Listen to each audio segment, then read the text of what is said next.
Welcome to the Ausgel podcast, where we bring the gel ball community together.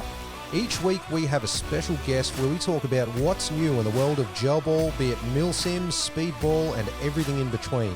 Now, welcome to our host. Hi, I'm Dan from Ausgel. Hey, how's it going, guys? I'm Francis from Spec Ops Paintball. And today I'm joined by a veteran of both the gel ball community and the Australian Army.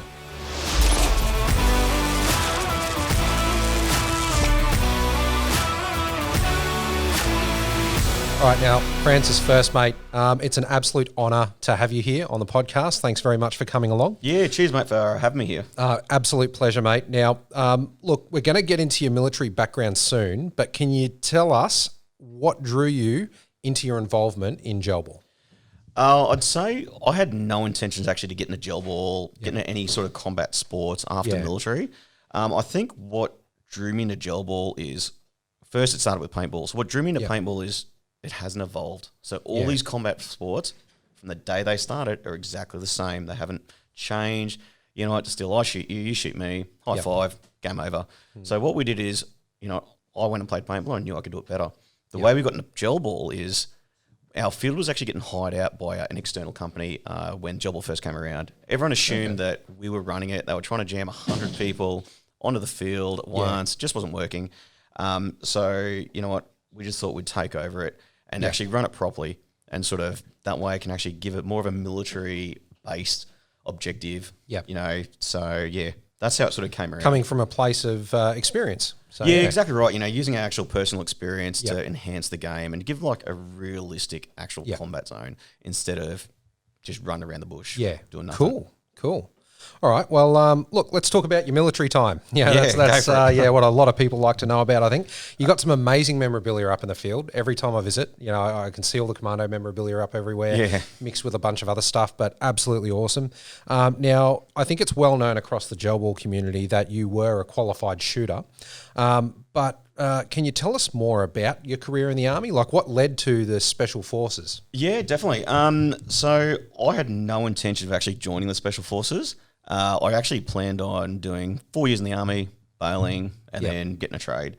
But as it happened to be, when I left the left school, I went straight to the Army, and I got the opportunity to actually got put straight in a 4-hour, which was a unit that were re-rolling to go overseas on operations.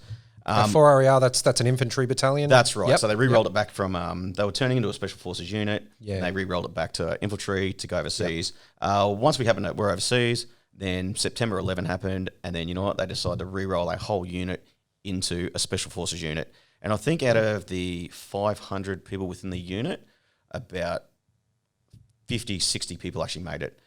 Wow. Yeah, so there was quite a large culling, and then from there, you know what, it just kept on rolling. So I spent the next 14, 15 years there, 2 years at 8, 9.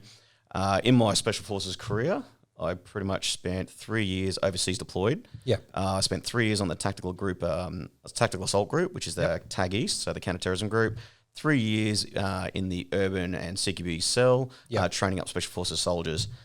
Spent quite a bit of time sort of in those roles, which is, you know, what led to Spec Ops. Oh, that's cool. Well, I know you've got a bit of a reputation in the veteran community as well, because, you know, there are people that we know mutually. I mean, we never really knew each other in defence, I know that much. And I wasn't Special Forces, you know, just to clarify. But, you know, I do have friends who were in that world who used to say something. They always used to refer to you and your team being like one of the absolute jet teams it was like an assault on an aircraft or something like that, like a fuselage or something. They said that you were the guys who would dominate that that area. Yeah, mate, well, that's our job. Yeah. You know, unfortunately for us, it's you get paid to get shot at. So it's brilliant. You got to sort of kick through a door to get it. That must have been such a cool experience. I'd imagine you were pretty young when that was all happening. Yeah, and definitely. When you're getting kitted up like head to toe in your black stuff and your gas masks and all that real sort of cool stuff, when you first came up to the aeroplane, to start doing that stuff, did it feel surreal to you? Was it like or was that already back when you were doing? I think that was way, way back. So because you do so much training, it's a lot of repetition. Like during the actual Special Forces selection, they'll break you down. So they'll completely break you down and they'll build you back up. So by the time you actually get to that stage, it's just like going through another door. So just like in Kapuka, when people join the normal army, they break them down, build them back up as a basic soldier, and except they literally just break you down to the ground and then physically build you back up to the point where you're just a robot. So if someone says, "Hey mate, go do that," you just do it because you know that's what you have to do, and you know what, that's the type of soldiers they sort of want anyway. Yeah, cool. You can follow instructions. So that selection process for Special Forces, obviously you joined as an infantry soldier by looks of things, a normal infantry soldier. Yep. And then at some point you transitioned. What was the testing like to go from normal infantry into Special Forces? Yeah, to sum it up, so your first thing you do is the selection course. So to get on the course, you need to do a selection course. That went for about, I think it went for about 2 days, maybe 3 days, from what I remember. And it's really just a fitness test. Yeah. So you did 28K pack march, 3.2K run with webbing, gun. You had to get over 60 push-ups. 100 sit-ups. You did a heave test, a swim test. Just all your basic tests. And then that obviously put you on a panel board and they go, yep, he's suitable. Then from there, you actually cracked into the selection. So selection goes for about 2 weeks. And for the first, selection goes for about 3 weeks, I think it is, 3 or 4 weeks back then. So the first week was literally just beating you down. It was fitness. So was it like getting back to recruits for normal army, or was it like a much worse level? Oh, much worse level. Yeah. For instance, for the first week, it was literally you'd wake up at 6 a.m. This is just my one. Obviously, it's evolved and changed since then. You'd wake up at 6 a.m. You'd do PT from 6:30 till about 8:30. You do lessons all day. You go to sleep at 10. 2 hours of PT. Yeah, you go to sleep at 10 o'clock at night. You wake up at 1 o'clock.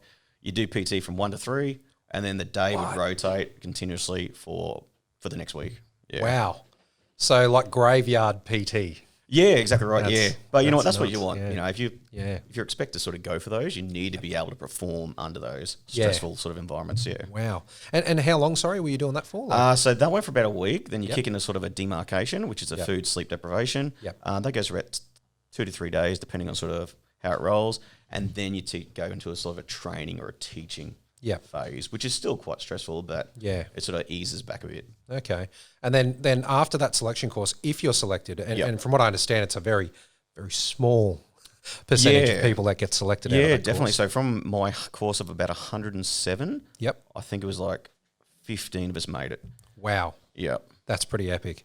And then out of that 15, that's not it, is it? Because you move into, was it called the reinforcement cycle? The reinforcement cycle. That's where you then do all your specialties. So obviously you do demolitions, urban, CQB, drivers courses, all that stuff, medical course. And it takes about a year for that process to go through. That's nuts. So you do this barrier test where it's all physical, just over a couple of days to get in. Yep. You do, your 2 to 3 weeks of actual selection training where they just beast you. Yep. And then after that, that's when your actual training starts after that. Oh, definitely, yeah. That's just nuts. And then, like, is it like an ongoing thing? Once you are fully qualified, you get your beret. Is it just ongoing training after that? Yeah, exactly right. The only way to get better is to train. Yeah. So it's continuously ongoing training, practicing all your skills, and then you sort of just rotate overseas, all that good stuff. Very, very cool. Yeah. Excellent. All right, so now let's skip through that and see how that military career led into Spec Ops Paintball. Like, how did that happen? Yeah, so I'd say when I left the army, well, my wife gave me a choice. It's we had kids. It was time to leave the army, so be it. I've done a pretty good stint. But when I got out, I had two options. Is one, that's all I've done since grade 12. Yeah, I've got no other experience, so I could actually go overseas and do contracting. Yeah, except I may as well stay in the army. Yeah. So what we did is I actually played paintball, and you know what? I went, I can do it way better. Yeah. So we essentially created the 2020 paintball, and then from there, it became gel ball and evolved on from that. That's awesome. Yeah. So I still, I use this as the Spec Ops as essentially my own Special Forces training center. Yeah. So I've still got friends in the Defence Force in the training centers that actually go, hey, we're doing this. You should try that. And that's how we sort of evolve. Cool. So we're constantly trying to evolve the actual gameplay and what we do with what everyone else does. So you're not stuck in that sort of, conventional Vietnam era style of training. No, exactly right, yeah. So it's always going to be different, We continuously change the field up. So every month and a half, we'll rip the field down, we'll change it up. Sensor lights, so if you go through a sensor light, you'll get lit up. We play in the dark, we've got torches, surround sound to give you amplified, sort of hit all your sensors, smoke machines, all sorts of stuff to sort of keep it going. But I do get a lot of ideas from obviously my military training and sort of all the stuff I've done over there. Makes a lot of sense. Yeah, and you raise a pretty funny point there actually as well with the family. You know, I mean, it's the biggest hypocrisy in the world. Yeah. Like I personally found with defence. You know, I mean, you basically. They tell you they want to be very family orientated and look after your family. Yeah. But something that I used to find so ironic was these family days that the units used to hold. You know, they would hold these family days, and all of the diggers that have spent so much time away from their families out bush, out on operations, they would then be stabbed. By stabbed, I don't mean literally stabbed. I mean they would be picked to take on roles like you're cooking the barbecue today. Yeah. You're doing this, you're doing that, you know, and of course they're not going to bring their families along to watch them cook a barbecue, and then you end up in a situation where the families are getting shitty, you know. No, well that's it. Yeah, ours was a little different. Yep. Our family days, which was pretty good. Much different, I'd imagine, but yeah. Yeah, we get to we let them play with all their little toys and that. Well, I heard a little rumour that down in Sydney, some of the family days, the family members would actually get to sit in the kill house. Or something like that. Is that a true thing? Or it is. Yeah. So I've been out for about 3 or 4 years now. Yeah. But yeah, definitely. So when I was on team, my family day up on team was we put all the family members inside the actual kill house. Yeah. Which is essentially a 360-degree building that you can shoot in. Yeah. Actually put balloons between them. Yep. And we came through and we actually live fired straight through them. Yeah, into all the balloons and that. And then they actually got to shoot the guns. They got to drive in the cars. Yeah, exactly right. Yeah. Otherwise, you hit your own family members. Yeah, that's crazy. So like, and yeah, by live, what Francis means is like real bullets. Yeah. So like family members sitting inside the kill house while these guys are going through clearing it, shooting the balloons. Yeah. Wow, exciting for the families though. No, well, that's it's good for them to actually see what you do though. So you don't just go out and play. They get that appreciation. Yeah, that's right. Yeah. Because it is like I'd imagine after so much repetition, so much training, because you guys get beasted so much, that it would be it's a fine craft. You know, I mean, it is a bit of an art form, but it's like everything. If you don't practice, you're gonna lose it. Yeah, you know the basics. Yep. But yeah, it's the best thing. Awesome. Yeah. Did you do any like aerial freefall or anything like that, or? So I didn't do freefall. All mine was static. And you know what? Didn't really jump on land. Yeah. Because it hurts. Yep. So we actually jump in the water. Yeah. So we were an amphibious unit. So most of our stuff was following the plane. Like Rapsal? No, I didn't do Rapsal. So that was mainly all the sort of the recon elements. Yep, nice, yeah. Yep. But the water, I'd imagine, would be rather scary to jump into at times. Do you know what? The only thing, like our actually training area was over, I think, a tiger shark breeding ground. Oh, no. Yeah, so when you're actually coming down, you can actually see the tiger. You can see it in the water. So you've got two options. One, steer for them, hopefully scare them. Yep. Or steer away and hopefully. Did you ever feel any like brush up against your leg or anything like that? Nah, not a chance. Yeah, okay, good. Yeah, because I would have pooed myself if I was in your mate. Jeez, even seeing that, I mean, that's just nuts. Mate, you sit there though and you go, well, there's about 100 people in the air. What are the odds? Yep. Jeez. And I mean, it's a pretty clucky environment there, isn't it? I mean, once you're in, did you feel like you're accepted into a family or? Oh, definitely, yeah. It's a bit of a brotherhood there, so a bit of a family, so that's cool. Good, Yeah, excellent. Oh, I love it. All right, well, look, moving back to gel ball, I guess, and paintball. The quality of the advertisements you've got for Spec Ops, pretty damn sick. I've watched a lot of them, and I love the fact that in a lot of your commercials, you see a bit of a story. Around everything that you're doing. Who does this? Is this an internal thing that you guys do? Or? Yeah, so we actually use an ex-defence member that I met. He runs a company called Welcome to the Fold, so he does all our videos. Yep. But the actual coming up with them, we literally just cuff them on the day. We'll all sit there and we'll just go, hey, would be pretty funny.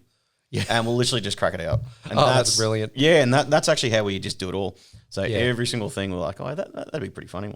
So that's give cool. it a go. Yeah, I love it. It's good that you can have that approach. Yeah. Now, is there anything special on the cards for Spec Ops in the future? Yeah, so we've got one thing. So we're actually going to want to start our own tournament, essentially. Cool. Yep. So we're looking at starting that. We're actually going to call it the Queensland Combat League.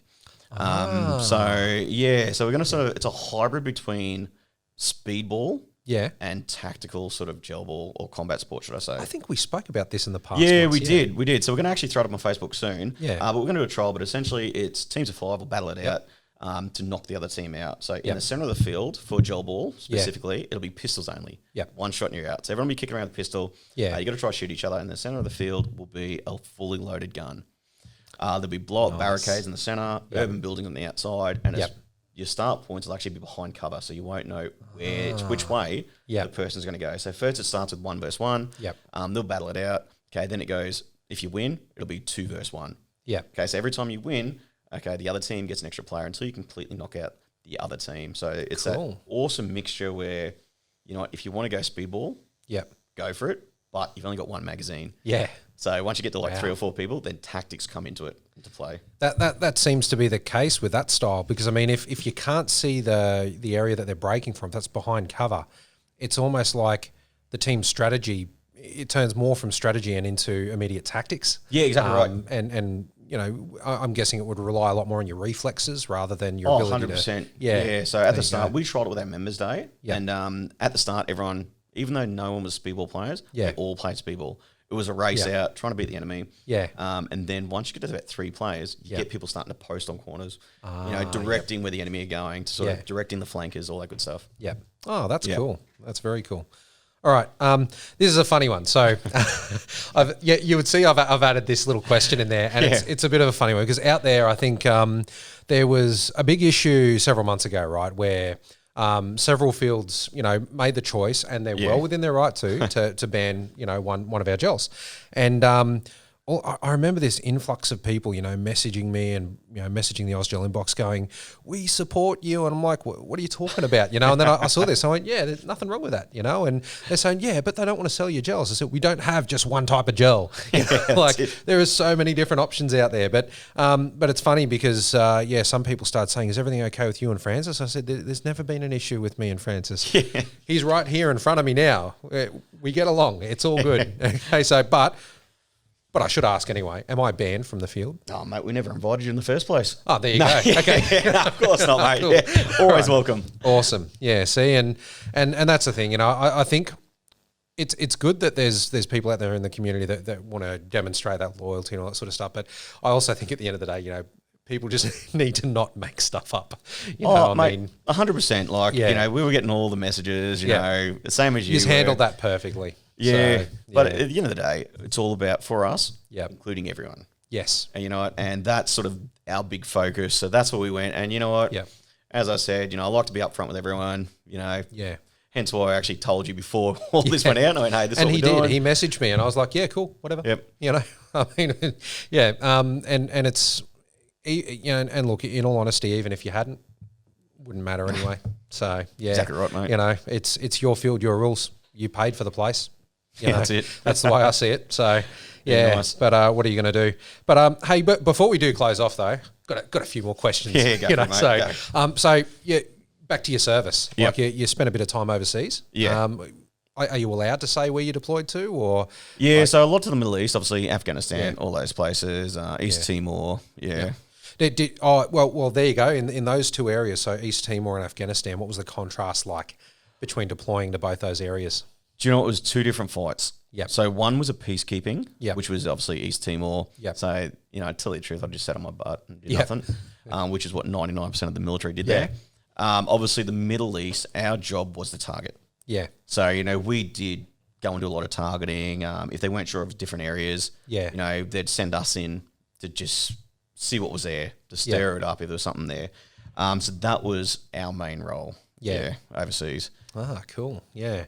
So that's, pretty bloody cool. And what you mentioned there about East Timor, I find that really funny personally because I deployed on the 2006 rotation. Yeah. And I remember I deployed from the HMS Manura, and we actually jumped down onto the LCHs from, they literally had cargo nets hanging off the side. Nice. So it felt very World War II-esque. Yeah. And I remember, we got down there, we're all carrying live rounds. You could see a lot of the fellas around there, they're really into it, they're like going, yeah, here we go, and I remember when the craft landed on the beach, the ramp came down, and there's walk like off and have a coffee. there's a Raffy sitting there on a pile of water in his board shorts, and he's like, "Hey boys, bon dia, come over. Here's some water. There's fresh food for you on the other side of the, on the other side of the runway." It's like some of the guys that I remember, were in that vessel with me. They're almost expecting like Turkish gun pits or something. Yeah, and charging down the beaches. Exactly. Yeah. So it's quite funny what perception is like in those areas. But but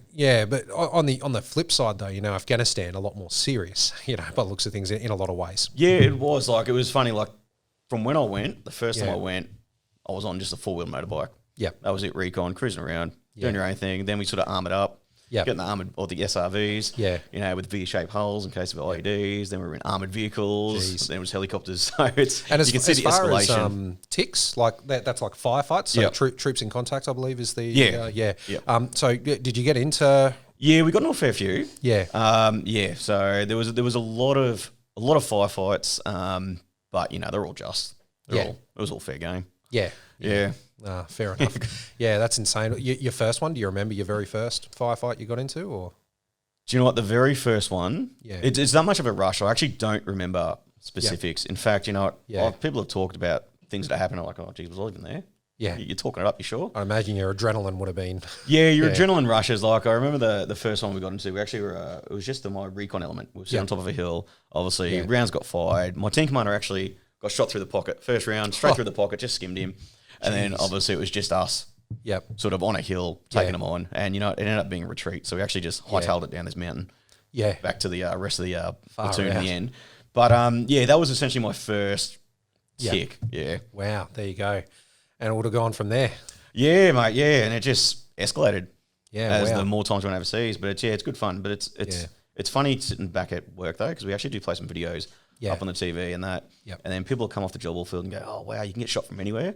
And you sort of look at the video and go, "Wow, you probably could have got shot from anywhere." There's like all these dark patches, from helmet cams inside rooms and that. And you're like, "Oh, I was pretty lucky." Yeah, that's really just flip a coin every time you go through a door. Very much so. Yeah. What was that like with did you have a family back home? Yeah, definitely. Yeah. So like what was I mean that would have been quite difficult, I imagine, even for you. More so for you. Obviously, you're throwing yourself in the danger. But what's that like? Is that in the back of your mind when you? Not at all. Yeah, I think it's only in the back of your mind when you deploy. So before you deploy, obviously the lead up training, all that good stuff. Once you're there, you're just separated from them. Yeah. All the boys are in the same boat. Everyone's got kids. Everyone's got families. So you sort of just forget that and do your job. So you're on the job and then you're off the job. Yeah, exactly right. Fight hard, then rest, essentially. Awesome. Yeah. Oh, mate, fantastic. Well, look, Francis, it's been an absolute pleasure talking to you today, mate. That's it's really cool hearing about your military story and also the story about Spec Ops. Really, really appreciate your time. Now, mate, once again, someone with such a distinguished career and someone who manages to qualify in the Special Forces world in the Australian Army, it's a pretty big deal, So thanks, mate. Cheers. Cool to have you in front of me. And mate, can you tell our viewers how they can find out more about Spec Ops Paintball? Yeah, guys. So you can either jump on our website, just specopspaintball.com.au, or just jump on our Facebook page. We've got Facebook, Instagram, Spec Ops Paintball, or just give us a call on 0422 70848. We can hit you up. Awesome. And guys, as always, I'm Dan from Ausgel. You can find Ausgel at www.ausgel.com.au, and we're across the socials as Ausgel and on Instagram at AusgelAmmo. Thanks for watching. See you later. Cheers, guys. Thanks, mate. Cheers. Thanks for tuning into our podcast. It means a lot to us.